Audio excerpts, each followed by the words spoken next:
2024 সালের চূড়ান্ত ভোটার তালিকা প্রকাশ করেছে নির্বাচন কমিশন।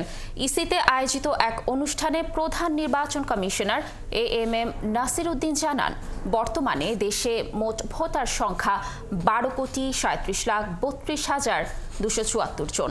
এ সময় সিইসি বলেন, অবাধ, সুষ্ঠু ও গ্রহণযোগ্য ভোটের প্রতিশ্রুতি বাস্তবায়নে কাজ করছে কমিশন। অনুষ্ঠানে ভোটার দিবসের উদ্বোধন ঘোষণা করেন প্রধান নির্বাচন কমিশনার। এরপর একটি বর্ণাঢ্য র্যালি বের হয়।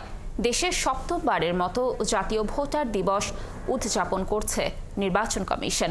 ভোটাধিকার সম্পর্কে জনসচেতনতা বাড়াতে 2018 সালের 2রা মার্চ থেকে জাতীয় ভোটার দিবস পালিত হচ্ছে। এদিকে মাঠ পর্যায়ে থানা বা উপজেলা, জেলা ও আঞ্চলিক নির্বাচন অফিসগুলোতে বিভিন্ন কর্মসূচি রয়েছে।